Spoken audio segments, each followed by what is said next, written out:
जय श्री राम। नमस्कार सभी मित्रों को। दोस्तों, एक कुंडली का विश्लेषण करते हैं, देखते हैं इस कुंडली की क्या स्थिति है। आप लोग डेट ऑफ बर्थ नोट कर सकते हैं। 17 अगस्त 1989 का जन्म है। रात्रि 12 बजे के बाद जो होता है 12:45 यानी 12:45 AM का जन्म है इनका, दिल्ली का। वृषभ लग्न है, मकर राशि है, 7.5 का अंतिम चरण चल रहा है जो मार्च 2025 में खत्म होगा। देख सकते हैं लग्नेश शुक्र नीच के होकर बैठे हुए हैं इनके 5th हाउस में, कन्या राशि में। अब यह सब क्या प्रभाव देगा लग्नेश वगैरह का नीच का होना, आगे चर्चा करते हैं।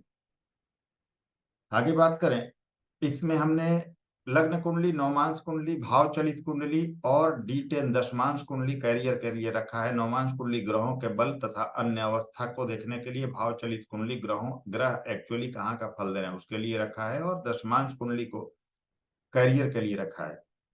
साथ में सभी नियमों को अप्लाई किया है, जैसे षड्बल, अष्टक वर्ग, विंशोपक बल, पुष्कर, नवमांश, नक्षत्र, पंचदा मैत्री, तत्कालिक मैत्री, हर चीज अप्लाई किया ताकि बिल्कुल परफेक्ट रिजल्ट दिया जा सके। चलिए शुरू करते हैं। शुक्ल पक्ष के पूर्णिमा तिथि का जन्म है इनका। धनिष्ठा नक्षत्र के प्रथम चरण में जन्म हुआ है। योग शोभन है, करण बौ है, पाया ताम्र है, वर्ण वैश्य है, योनिस सिंह है, गण राक्षस है। इसका मतलब ये अपना हक किसी न किसी तरह से पा लेंगी। वह स्वजलचर है, नाड़ी मध्य है। अष्टक वर्ग की बात करें, सूर्य नंबर 1 रैंक पर है, नंबर 2 पर शुक्र है, नंबर 3 पर मंगल है, नंबर 4 पर गुरु है, नंबर 5 पर शनि है, नंबर 6 पर चंद्रमा है, और नंबर 7 पर सबसे कमजोर बुध है। षडबल की बात करें, 3rd हाउस को इनके 25 पॉइंट मिले हैं, चौथे भाव को 25 पॉइंट मिले। 4 4 ग्रह हैं इसलिए, क्योंकि ग्रहण दोष भी लगा हुआ है चौथे भाव में। इसके बाद 5th हाउस को 21 पॉइंट मिले हैं, क्योंकि नीच के शुक्र यहाँ बैठे हैं। 8th हाउस को 25 पॉइंट मिले हैं, जो ठीक है। 8वें भाव को 28 से कम पॉइंट मिलना अच्छा माना जाता है। अब देखिए, इनका मूलांक 8 है, क्योंकि 17 तारीख का जन्म है। तो शुभ अंक या तारीख की बात करें तो 8, 17 और 26 अत्यंत शुभ अंक है या तारीख है इनके लिए। भाग्यांक की बात करें, 7 है भाग्यांक इनका, जो कि अच्छा माना जाएगा। मूलांक स्वामी शनि है और भाग्यांक के स्वामी केतु हैं, जो मित्र हैं, तो अच्छा है। इनका वृषभ लग्न पृथ्वी तत्व स्थिर राशि है, और मकर राशि पृथ्वी तत्व चर राशि है। तो थोड़ा सा डिसीजन मेकिंग में कंफ्यूजिंग माइंडेड रहेंगी, जो कि अच्छा नहीं है। बिल्कुल स्ट्रेट फॉरवर्ड डिसीजन लेना ठीक होता है। सूर्य देख सकते हैं चौथे भाव में स्वराशि के हैं। शुक्र इनके लग्नेश होकर 5वें भाव में नीच के हैं। मंगल केतु का अंगारक योग चौथे भाव में बना हुआ है, और सूर्य केतु का ग्रहण दोष यहाँ पर बना हुआ है। ठीक है, ये स्थिति है। लग्नेश शुक्र जो है वो नीच के हैं 5वें भाव में, अपने कन्या राशि में, यानी कि स्वास्थ्य समस्या देंगे आपको। शनि वक्री है आपकी कुंडली में। लग्न का मान 21 डिग्री 50 मिनट है, और लग्न चंद्रमा के नक्षत्र में है, यानी कि आप देख सकते हैं जो एसेंडेंट है वह रोहिणी नक्षत्र में है। यहाँ पर थोड़ा भावुक प्रवृत्ति की रहेंगी, तो ठीक है, कोई बात नहीं है। चंद्रमा के नक्षत्र में होना, व्यक्ति थोड़ा भावुक प्रवृत्ति वगैरह का होता है, लेकिन अच्छे हृदय का होता है, दूसरों का ख्याल रखने वाला होता है। कभी कभी लेकिन मानसिक अशांति या माता संबंधी कष्ट थोड़ा बहुत जरूर होगा आपको, क्योंकि आप देखिए कि 4 4 ग्रह आपके यहाँ पर, और ग्रहण दोष भी चौथे भाव में बने हुए। लग्नेश शुक्र पंचम भाव में नीच के हैं, अतः स्वास्थ्य समस्या आपके साथ निश्चित रूप से रहेगी। मिला जुला के कभी न कभी होता रहेगा ये चीज आपके साथ। आगे बढ़ते हैं, क्या स्थिति है समझते हैं। अब प्रेडिक्शन स्टार्ट करते हैं अपना शुक्र से। प्रथम दृष्टिया जो स्थिति है वो हमने वर्णन किया। शुक्र से प्रेडिक्शन स्टार्ट करें तो शुक्र लग्नेश है और षष्ठेश है, और 4 डिग्री 46 मिनट के साथ सूर्य के नक्षत्र में है, तथा षडबल में बलवान है और विंशोपक बल में है, तथा कुंडली के 5वें भाव में बुध की राशि में, बुध से तत्कालिक मित्रता में है, अतः बुध से अति मित्र हैं। पर बुध की कन्या राशि में नीच के हैं, और अष्टम भाव में बैठे शनि की दृष्टि शुक्र पर पड़ रही है जी। अतः शुक्र स्वास्थ्य समस्या देंगे, रह रखकर स्वास्थ्य प्रभावित होगा आपका। पेट वगैरह से संबंधित परेशानी भी यहाँ संभव है आपके लिए। नीच के लग्नेश काम में बाधा, देरी तथा रुकावट देंगे। मन अशांत कभी कभी रहेगा, और मेहनत से चीजें हासिल होंगी। शुक्र को मजबूत करें। शुक्र का मंत्र जाप ओम शुम शुक्राय नमः बीज मंत्र करें, माँ लक्ष्मी की आराधना करें, और एक बीसा यंत्र धारण करें, तो शुक्र ठीक होंगे और स्वास्थ्य तथा अन्य चीजें आपकी अच्छी होती चली जाएगी। आगे बुध की बात करें तो बुध आपके धनेश यानी द्वितीय और पंचमेश है, और 24 डिग्री 30 मिनट के साथ बुध के सूर्य के नक्षत्र में है, क्षमा कीजिएगा। बुध जो है द्वितीयेश और पंचमेश है और 24 डिग्री 30 मिनट के साथ सूर्य के नक्षत्र में है तथा षडबल में कमजोर एवं स्वयं के मूल त्रिकोण और कन्या राशि से द्वादश है।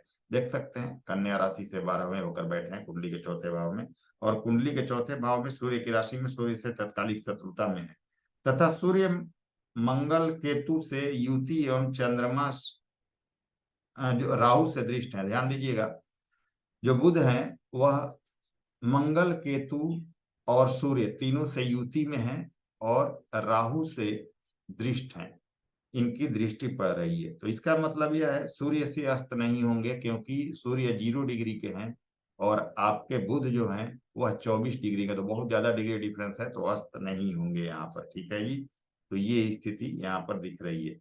अब देखिए आपके धनेश और पंचमेश होकर चौथे भाव में है, अतः सुख सुविधा मकान वाहन के लिए अच्छे हैं, श्रेष्ठ सोच देंगे, संतान से बहुत सुख हासिल होगा। सूर्य से डिग्री डिफरेंस ज्यादा है अतः सूर्य से युति मान्य नहीं होगी। मंगल से भी डिग्री डिफरेंस ज्यादा ही माना जाएगा क्योंकि 14 डिग्री का अंतर है मंगल से भी, तो उतना प्रभाव नहीं, थोड़ा बहुत प्रभाव पड़ेगा। केतु से बहुत ज्यादा डिग्री डिफरेंस है तो केतु और सूर्य से इनकी युति एकदम ही मान्य नहीं होगी। ठीक है जी। अब देखिए कि यहाँ पर जो बुध है वो है तो अच्छे, बहुत अच्छे हैं, लेकिन चौथे भाव में है और चौथे भाव में 4 ग्रह हैं और अपने से 12वें हो रहे हैं। तो संतान के प्रति अच्छा व्यवहार रखना, संतान से संबंध अच्छा रखना, ये आपके लिए बहुत अच्छा रहेगा। ठीक है, संतान से मिलजुल कर रहें, उनके साथ कॉपरेशन की भावना रखें। बाकी सुख सुविधा के लिए, मकान वाहन के लिए, इन सब चीजों के लिए कोई दिक्कत यहाँ पर नहीं होने वाली है। आपको हर चीज यहाँ पर बुध प्रदान करेंगे। राहु की दृष्टि है, कोई दिक्कत नहीं। बुध आपके बहुत अच्छे हैं, सूर्य की राशि में बैठे हुए हैं और एक्चुअली इतने चारों ग्रह बैठे हुए हैं लेकिन किसी से युति नहीं है, तो कोई समस्या नहीं होने वाली है। ठीक है, तो बुध अच्छे हैं, इनसे कोई परेशानी आपको नहीं होगी। अब देखिए कि सूर्य चौथे भाव में अत्यंत कमजोर हैं, तो थोड़ा सा यहाँ पर क्या दिख रहा है, चौथा भाव की बात कर रहा हूं मैं। चौथे भाव में चौथे का स्वामी कमजोर है और यहाँ पर केतु के साथ है, तो थोड़ा सा माता संबंधी या पारिवारिक चीजों में कमी दिख रहा है। खैर, बुध की स्थिति आपकी अच्छी है। आगे बढ़े, चंद्रमा तृतीय है और 25 डिग्री 46 मिनट के साथ मंगल के नक्षत्र में है। आप देख सकते हैं चंद्रमा को, धनिष्ठा नक्षत्र में है, मंगल के नक्षत्र में है तथा षडबल में कमजोर है और स्वयं से आप देख सकते हैं सप्तम भाव में है तथा कुंडली के 9वें भाव में बैठे हुए हैं और शनि की राशि में शनि से तत्कालिक मित्रता में है। तो तृतीय का स्वामी चंद्रमा होता है जो 9वें भाव में बैठा हुआ है। तो दोस्तों थोड़ा सा आलस, काम को टालने की प्रवृत्ति यहाँ पर चंद्रमा आपको दे सकते हैं, तो इससे बचना चाहिए। फीमेल की कुंडली है, लेकिन आजकल फीमेल्स भी वर्क करना चाहती हैं, जीवन में कुछ पाना चाहती हैं, कुछ अचीव करना चाहती है, तो उसके लिए आलस वगैरह छोड़ना होगा, तो आपके लिए बेहतर रिजल्ट मिलेगा। अब एक चीज और देखना होगा कि देखिए एक तरफ इनके चंद्रमा के राहु है, एक तरफ शनि है, दो दो पाप ग्रहों के मध्य चंद्रमा आ रहे हैं। तो प्रभाव अपने मेहनत को बढ़ा दीजिए, अपने मेहनत को बढ़ाइएगा, और क्योंकि भाग्य का स्वामी अपने से 12वें है शनि, तो भाग्य भी यहाँ कम हो रहा है, कमजोर हो रहा है, तो शनि को भी स्ट्रॉन्ग करना है, भाग्य को भी आपको स्ट्रॉन्ग करके चलना है और चंद्रमा को भी पॉजिटिव रखना है। और इसका सबसे बेस्ट उपाय है भाई कि प्रैक्टिकली उपाय भी बता देता हूँ कि साउथ डायरेक्शन में घर के कोई भी गंदगी, कबाड़ या बिगड़ी हुई चीज या फालतू का सामान नहीं रहना चाहिए, उसका ध्यान रखिएगा और शंकर भगवान की नियमित पूजा कीजिएगा, दोनों स्थिति आपके लिए पक्ष में हो जाएंगी। अब देखिए राहु इस नैसर्गिक रूप से वक्री होते हैं और शनि इस कुंडली में वक्री हैं, तो दोनों पीछे की तरफ मूव कर रहे हैं, तो चंद्रमा पर ज्यादा प्रभाव नहीं डालेंगे, तो ज्यादा चिंता नहीं करना है। शंकर भगवान की पूजा करें, चंद्रमा का बीज मंत्र करें और चंद्रमा को स्ट्रॉन्ग रखें, और जो मैंने एक रेमेडी बताई उसका ध्यान रखें, तो ये सब स्थिति आपके पक्ष में रहेंगी, ज्यादा दिक्कत नहीं होगा। आगे बढ़ते हैं, सूर्य की बात करें। सूर्य आपके चतुर्थेश है और 0 डिग्री 10 मिनट के साथ केतु के नक्षत्र में है तथा षडबल में बलवान है और विंशोपक बल में है और नवमांश में उच्च के हैं। डिग्री में बहुत कमजोर हैं, 0 डिग्री के हैं, परंतु नवमांश में बल मिल रहा है तथा मंगल बुध केतु से युति और चंद्रमा और राहु से दृष्ट है, चंद्रमा से नहीं राहु से दृष्ट है ठीक है जी। हालांकि सूर्य अपने राशि में अच्छे हैं, मंगल से डिग्री डिफरेंस ज्यादा है, बुध से भी ज्यादा है, अतः मंगल और बुध से युति मान्य नहीं होगी। हाँ, केतु 2 डिग्री के हैं और 0 डिग्री के सूर्य हैं, तो यहाँ पर ग्रहण दोष बनेगा जी। आपके चौथे भाव में सूर्य और केतु का ग्रहण दोष बन रहा है, तो इनकी युति मान्य होगी। आपके सुख शांति में कमी, पारिवारिक चीजों में कमी करेंगे और स्वास्थ्य समस्या देंगे। पेट हृदय वगैरह से संबंधित भी समस्या कभी कभी आपको दे सकते हैं। सूर्य को जल दे, गायत्री मंत्र का पाठ करें और सूर्य के लिए एक रूबी यानी माणिक रत्न पहने और केतु की शांति करा लें, तो चौथे भाव की जो स्थिति है वो बिल्कुल ठीक हो जाएगी आपकी। आगे बात करते हैं मंगल की। मंगल जो द्वादश तथा सप्तम के स्वामी है और 14 डिग्री 40 मिनट के साथ शुक्र के नक्षत्र में है। देख सकते हैं आप लोग, मार्स है और पूर्वा फाल्गुनी में, तो शुक्र के नक्षत्र में है और षडबल में सामान्य है तथा विंशोपक बल में है। हम स्वयं के मूल त्रिकोण और मेष राशि से 5वें है, यानी कि अपने मूल त्रिकोण से 5वें, और कुंडली के चौथे भाव में है तथा सूर्य बुध केतु से युति तथा राहु से दृष्ट है।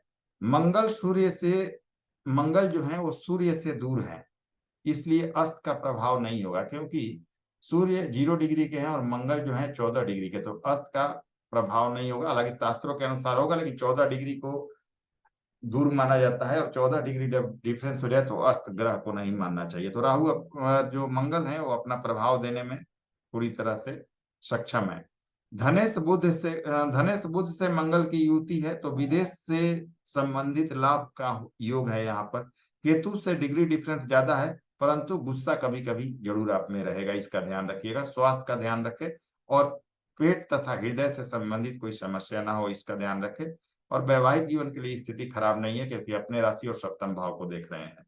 गुरु की बात करें, अष्टमेश एवं एकादश है गुरु आपके, अष्टम और एकादश भाव के स्वामी, और 9 डिग्री 32 मिनट के साथ राहु के नक्षत्र में और षडबल में बलवान तथा नौमांश में स्वराशि के होकर विंशोपक बल में है तथा स्वयं के मूल त्रिकोण से सप्तम, आप देख सकते हैं मूल त्रिकोण से 7वें भाव में है गुरु यहाँ, और कुंडली के द्वितीय भाव में मूल त्रिकोण से सप्तम तथा कुंडली के द्वितीय भाव में बुध की राशि में बुध से तत्कालिक मैत्री में है। गुरु द्वितीय भाव में परिवार कुटुंब का साथ देंगे, वाणी अच्छी होगी, परंतु निर्णय क्षमता कभी कभी कमजोर होगी और प्रतियोगिता या कंपटीशन में समस्या, कोर्ट केस में समस्या या आपका पक्ष कमजोर रहेगा जी। ठीक है, और तथा कैरियर में उतार चढ़ाव जरूर देंगे। हालांकि धन के लिए ठीक है, शनि की दृष्टि धर्म से जुड़ेगा और कैरियर में लाभ और विदेश से लाभ का योग बनेगा। विदेश में अगर कोई कार्य करना चाहे या विदेश जाना चाहें या अपने हस्बैंड के साथ रहना चाहें तो विदेश के लिए ठीक है स्थिति, अगर विदेश जाना चाहें तो। अब शनि की बात करें, एक चीज और है कि गुरु से संबंधित आप कैरियर चुन सकते हैं, क्योंकि भाग्य और कैरियर का स्वामी शनि देख रहा है गुरु को, और गुरु जो है आपके एकादश के भी स्वामी होकर बैठे हुए हैं आपके धन भाव में, यानी कि सेकंड हाउस में, और यह राहु के नक्षत्र में है, तो नक्षत्र स्वामी भी कैरियर के भाव में है। तो गुरु से संबंधित कैरियर यानी शिक्षा के क्षेत्र में आप ट्राई कर सकती हैं, अगर करना चाहें तो आपको सफलता मिल जाएगी। शनि की बात करें, नौमेश तथा दशमेश है और 14 डिग्री 5 मिनट के साथ शुक्र के नक्षत्र में है। आप देख सकते हैं सैटर्न को पूर्व शुक्र के नक्षत्र में यहाँ, तो अच्छे हैं, स्थिति खराब नहीं है, षडबल में अच्छे हैं और स्वयं के मूल त्रिकोण तथा अपने दशम भाव से, क्योंकि अपने मूल त्रिकोण इनकी राशि कुंडली के दशम भाव में आ रही है, तो यहां से आप देख सकते हैं कि दशम भाव से एकादश और कुंडली के अष्टम भाव में गुरु की राशि में गुरु से तत्कालिक शत्रुता में है। शनि भाग्य से और स्वयं से द्वादश तथा कुंडली के अष्टम भाव में, अतः भाग्य में कभी कभी उतार चढ़ाव देंगे, कैरियर में भी असंतोष आपको प्रदान करेंगे। हालांकि गुरु की दृष्टि अष्टम भाव और स्वयं की राशि तथा शनि पर है, जो कि चीजें मिला जुलाकर कुछ अच्छी कर रही हैं जी, आपके लिए कुछ पक्ष में चीजें दे रही हैं। हालांकि गुरु की दृष्टि काम करेगी शनि को ठीक करने में। और दूसरी चीज, क्योंकि 8वां भाव भी इसी तरह का स्पिरिचुअल ग्रोथ का है और शनि जैसा ग्रह धर्म का कारक भी मान सकते हैं, जो कि अष्टम भाव में है, और गुरु तो पूरी तरह आपके धर्म से जुड़े हुए ग्रह है। तो गुरु और शनि का दृष्टि संबंध होना और अष्टम भाव से संबंध होना, अगर धर्म से जुड़कर व्यक्ति चले, अच्छे कर्म करे, लोगों की मदद करे और पूजा पाठ में विश्वास रखे, तो ऐसा व्यक्ति जीवन में बहुत उन्नति करता है। शिक्षा के क्षेत्र में आप आगे बढ़ सकते हैं, कोई दिक्कत नहीं है।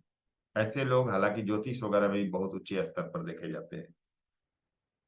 तो ये स्थिति है। अब केतु की बात करें, केतु की भी दृष्टि है, परंतु 2 डिग्री के केतु है, तो केतु के दृष्टि में बल नहीं है जी, तो उसका प्रभाव नहीं पड़ेगा। शनि दशमेश है और गुरु की दृष्टि में है, धर्म से जुड़ कर रहे हैं, गुरु से संबंधित कैरियर करे तो लाभ होगा। कैरियर भाव पर शनि की दृष्टि जाएगी अपनी राशि पर, तो कैरियर में गुरु भी आपको शनि भी आपको सपोर्ट करेंगे जी, क्योंकि अपने राशि और कैरियर भाव को गुरु यहाँ पर देखेंगे। तो ये स्थिति बन रही है। राहु की बात करें, राहु आप देख सकते हैं 10वें भाव में है और शनि के कुंभ राशि में 2 डिग्री के साथ मंगल के नक्षत्र में है, पर राशि स्वामी शनि 8वें भाव में है।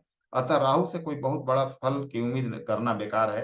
कैरियर तथा स्वास्थ्य में परेशानी देंगे। वैसे भी चलित में 10वें में चंद्रमा के साथ हैं, तो राहु चंद्रमा को भी चलित में पीड़ित कर रहे हैं जी 10वें भाव में, क्योंकि चंद्रमा चले जा रहे हैं। अतः राहु का उपाय करें। अगर शनि का भी उपाय करें तब भी राहु का अच्छा फल आपको प्राप्त होने लगेगा, क्योंकि राहु का अपना कोई फल नहीं होता, अपने राशि स्वामी का फल देते हैं। केतु की बात करें, 4th भाव में है और 2 डिग्री के साथ सूर्य के राशि में है तथा स्वयं के नक्षत्र में है। सूर्य को ग्रहण लगा रहे हैं। मंगल बुध से युति मान्य नहीं होगी, क्योंकि डिग्री डिफरेंस जाता है। केतु सूर्य को ग्रहण लगाकर स्वास्थ्य समस्या देंगे, पारिवारिक जीवन में असंतोष एवं कैरियर में परेशानी देंगे, तो केतु का उपाय करना भी इस कुंडली के लिए आवश्यक है। अब D9 की बात करते हैं दोस्तों। नवमांश कुंडली की चर्चा कर लें। लग्न कुंडली का तो हमने प्रेडिक्शन कर लिया। आइए नवमांश कुंडली पर चर्चा करते हैं। ये है आपका नवमांश कुंडली। तो देखिए, लग्न के लग्नेश शुक्र नवमांश के 8वें भाव और कुंभ राशि में है जी, तो थोड़ा सा लग्न के जो लग्नेश हैं वो थोड़े कमजोर हो रहे हैं, जो कि लग्न में भी हैं और यहाँ पर और ज्यादा हो रहे हैं, तो इनके बल में कमी आ रही है। जो कि अगर कोई भी ग्रह नवमांश में भी कमजोर हो जाए, भले ही मित्र राशि में, लेकिन अष्टम में चले गए, तो नवमांश में भी कमजोर है, तो एक्चुअली में उनका बल कम हो जाता है। लग्न के नवमेश शनि D9 के द्वितीय भाव में बैठे हैं, आप देख सकते हैं। लग्न के जो 9वें भाव का स्वामी और शनि है, और वह नवमांश कुंडली के दूसरे भाव में बैठे हुए हैं यहाँ पर, तो ठीक है। लेकिन चंद्रमा के साथ और मंगल के साथ है, तो यहाँ चंद्रमा को पीड़ित कर रहे हैं जी। चंद्रमा को आप पॉजिटिव करके रखिएगा, स्थिति अनुकूल होती चली जाएगी। ठीक है, अब आगे बढ़ते हैं। थोड़ा गुस्सा, क्योंकि मंगल और शनि, क्योंकि नवमांश कुंडली का ये सेकंड जो हाउस है ना, और लग्न कुंडली की तरह इसको भी आप उसी कैटेगरी में रखिए कि ये वाणी का भाव है और कुटुंब का भाव है। तो यहाँ थोड़ा गुस्सा और एग्रेसिव नेचर को दिखाता है चंद्रमा और शनि का होना, तो उसको कंट्रोल करके रखना ज्यादा बेहतर होगा। लग्न के सप्तमेश मंगल D9 के द्वितीय भाव में है शनि के साथ, तो थोड़ा लाइफ पार्टनर वगैरह से बढ़िया संबंध रहे, इसका ध्यान रखिए। नवमांश के कारक शुक्र नवमांश के अष्टम में है, तो कमजोर हैं। नवमांश के सप्तमेश शनि, नवमांश के जो सप्तमेश है वह भी शनि है, तो द्वितीय भाव में है मंगल के साथ। लाइफ पार्टनर के साथ तालमेल बनाकर रहना अच्छा होगा। नवमांश के नवमेश गुरु 6ठे भाव में स्वराशि के हैं, तो ठीक माने जाएंगे, कोई दिक्कत नहीं है। सूर्य नवमांश के 10वें भाव में उच्च के तथा दिग्बली है, तो सूर्य की स्थिति अच्छी है, परंतु यहाँ फिर भी केतु इनको ग्रसित कर रहे हैं, ग्रहण लगा रहे हैं, तो केतु का उपाय आवश्यक होगा जी, बहुत जरूरी है। राहु चतुर्थ में है, मंगल वर्गोत्तम होकर अच्छे हैं, गुरु स्वराशि के हैं, नवमांश आपका सामान्य है। ये स्थिति है, कोई दिक्कत नहीं है नवमांश को लेकर, लेकिन बहुत चीजें आपको नवमांश क्लियर कर रहा है। जैसे कि आप देख सकते हैं कि सूर्य केतु का यहाँ ग्रहण दे दोष 10वें भाव में आपके कैरियर को प्रभावित करेगा, तो इसका उपाय कर लीजिएगा।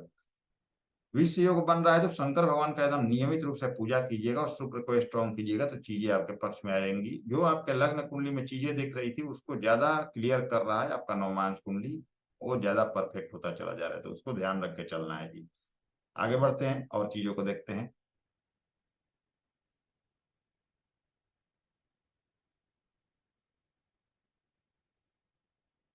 अब देखिए, भाव चलित की बात करें तो बुध पंचम का फल दे रहे हैं भाव चलित में। मैं शो नहीं कर रहा हूं, बता दे रहा हूं, आप लोग देख लीजिएगा चार्ट बना के। बुध देव हैं, पंचम भाव का फल दे रहे हैं, ठीक है। बुद्धि विवेक तथा संतान के लिए अच्छे हैं। चंद्रमा 10वें में राहु के साथ चले गए हैं भाव चलित कुंडली में, तो चंद्रमा को तो वैसे भी स्ट्रॉन्ग करके रखना है आपको, और राहु का भी उपाय करना है, ताकि ये जो चलित में स्थिति बन रही है उसका कोई नेगेटिव प्रभाव ना हो। दशमांश की बात करें, दशमांश दिखा नहीं रहा हूं, आप लोगों को बता देता हूं, और ज्यादा बता देने पर आप लोगों को क्लियर हो जाएगा, वो भी आप देख सकते हैं चार्ट बनाकर आप कोई भी ऐप से। दशमांश में लग्न के लग्नेश शुक्र D10 के एकादश भाव में मिथुन राशि में गए हुए हैं, जो कि बहुत अच्छा है। लग्न के यानी कि लग्नेश शुक्र हैं, जो कि D10 के एकादश भाव में मिथुन राशि में अच्छे हैं। दशमांश के कारक शनि होते हैं, जो नौम भाव में नीच के राशि में बैठे हुए दशमांश कुंडली के मेष राशि में, तो वह अच्छा नहीं है। लग्नेश सूर्य लग्न में स्वराशि के हैं, दशमांश के लग्नेश सूर्य होते हैं जो लग्न में ही स्वराशि के हैं, परंतु वहां भी केतु से अगेन पीड़ित है। तो लग्न में भी केतु से पीड़ित, नवमांश में भी केतु से पीड़ित और दशमांश में भी केतु से पीड़ित। तो अत्यंत आवश्यक है केतु का उपाय करना, आपके मान सम्मान, आपके स्वास्थ्य, आपके कैरियर, आपके सुख साधन, हर चीज के लिए। आपके दशमांश के दशमेश शुक्र एकादश में है, दशम में चंद्रमा उच्च के हैं, वह अच्छा है। गुरु द्वितीय और कन्या राशि में है। गुरु जो है दशमांश कुंडली के द्वितीय भाव और कन्या राशि में है। दशमांश ठीक है, कैरियर अच्छा हो सकता है अगर जाति का कुछ करना चाहे तो ये स्थिति है आपकी कुंडली की। अब हम बात करते हैं आपके प्रश्न के ऊपर चलते हैं। अभी गुरु की दशा है जो 2029 तक चलेगी। इसमें शुक्र की अंतर्दशा है जो नवंबर 2023 तक चलेगी। यानी कि मैं कह सकता हूं कि अष्टमेश की दशा चल रही है और लग्नेश की अंतर्दशा चल रही है, परंतु लग्नेश कौन, जो कि नीच का है।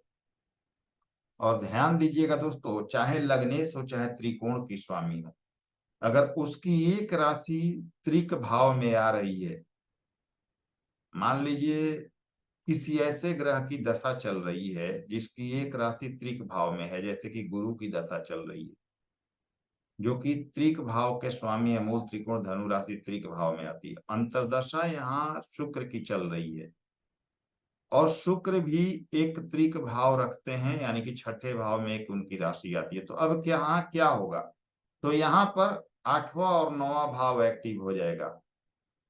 यहां भूल जाइए कि शुक्र नीच के हैं, इसको मैं छोड़ देता हूं। अगर एक त्रिक भाव के स्वामी की दशा चल रही है और एट द सेम टाइम उसी समय किसी ऐसे ग्रह की अंतर्दशा चल रही हो जो कुंडली में एक त्रिक भाव का भी स्वामी है, चाहे वो कुंडली में योग कारक हो, तो उस समय वह त्रिक भाव एक्टिव होता है, ना कि योग कारक राशि एक्टिव होगी।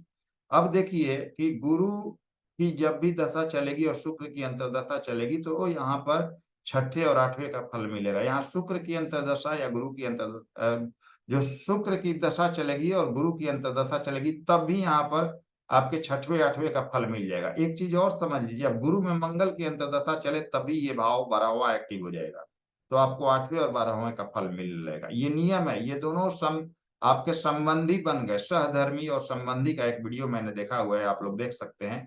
त्रिक भाव के स्वामी की दशा और त्रिक भाव के स्वामी की अंतर्दशा चले तो त्रिक भाव ही एक्टिव होगा, भले उसकी एक राशि योग कारक होकर केंद्र या त्रिकोण में हो, उससे कोई मतलब नहीं है। ठीक है जी। तो यहाँ पर त्रिक भाव एक्टिव होगा निश्चित रूप से। लेकिन ये तो मैंने आप लोग को टेक्निकल चीज समझाई, आप लोग समझ रहे होंगे तो अच्छी बात है। नहीं तो एक चीज क्लियर कर दूं बहुत इजी वे में कि शुक्र भाई आपकी अंतर्दशा स्वामी और नीच के होके बैठे हुए हैं कुंडली में पांचवें भाव में। पेट से संबंधित, हृदय से संबंधित कोई समस्या ना हो, आपका ध्यान रखिएगा। नीच के स्वामी लग्नेश होकर नीच के बैठे, उनकी अंतर्दशा चल रही है तो आपको स्वास्थ्य समस्या होनी है और 100% होनी है, और यह नवंबर 2023 तक खास करके स्थिति रहेगी। ठीक है, अतः 2023 के नवंबर तक स्वास्थ्य का विशेष ध्यान रखें। इसके बाद स्थिति कुछ बेहतर या बहुत हद तक बेहतर हो जाएगी। गुरु की बाद शनि की दशा चलेगी, यह मेहनत से परिणाम देगा। अभी आपके 7.5 का तीसरा चरण चल रहा है, 2025 के मार्च में यह खत्म होगा। ठीक है, और आप ध्यान रखिए लग्नेश शुक्र की अंतर्दशा आपकी चल रही है, इसलिए स्वास्थ्य समस्या है, तो नवंबर में यह स्थिति ठीक हो जाएगी। और आपने पूछा था कैरियर के बारे में, तो कैरियर गुरु से संबंधित, हाँ शिक्षा के क्षेत्र में आपका कैरियर हो सकता है, कोई दिक्कत नहीं है। अगर आप चाहें तो हस्बैंड वगैरह के साथ विदेश भी जाने का योग बन सकता है आपका। आपके 12वें के स्वामी चौथे भाव में है, तो वैसे भी अगर जानना चाहें तो फॉरेन का योग बना हुआ है। अब उपाय की बात करते हैं हम। शुक्र का बीज मंत्र, माँ लक्ष्मी की पूजा, 8 वर्ष से कम उम्र की छोटी बच्चियों को अपने हाथ से कुछ मीठा दीजिए शुक्रवार को, और एक बीसा यंत्र पहनिए। शंकर भगवान की नियमित रूप से पूजा करें और शंकर भगवान का रुद्राभिषेक कराएं, और केतु के 72,000 मंत्रों की शांति किसी पंडित जी से करवाएं। शांति के पहले संकल्प और शांति के बाद हवन कराना चाहिए। हनुमान चालीसा करें प्रतिदिन, और हॉस्पिटल में शनिवार को किसी की मदद करें तो बहुत अच्छी स्थिति रहेगी। घर में फालतू सामान और कबाड़ वगैरह रखने से बचे। और रत्न की बात करें तो एक पन्ना तथा माणिक रत्न आपको पहनना चाहिए। उम्मीद करता हूँ ये वीडियो आप सभी को पसंद आई होगी दोस्तों। वीडियो पसंद आई तो लाइक करें, शेयर करें, सब्सक्राइब करें। नए व्यूअर्स हैं तो अगले वीडियो में फिर से मिलते हैं। तब तक के लिए नमस्कार, धन्यवाद।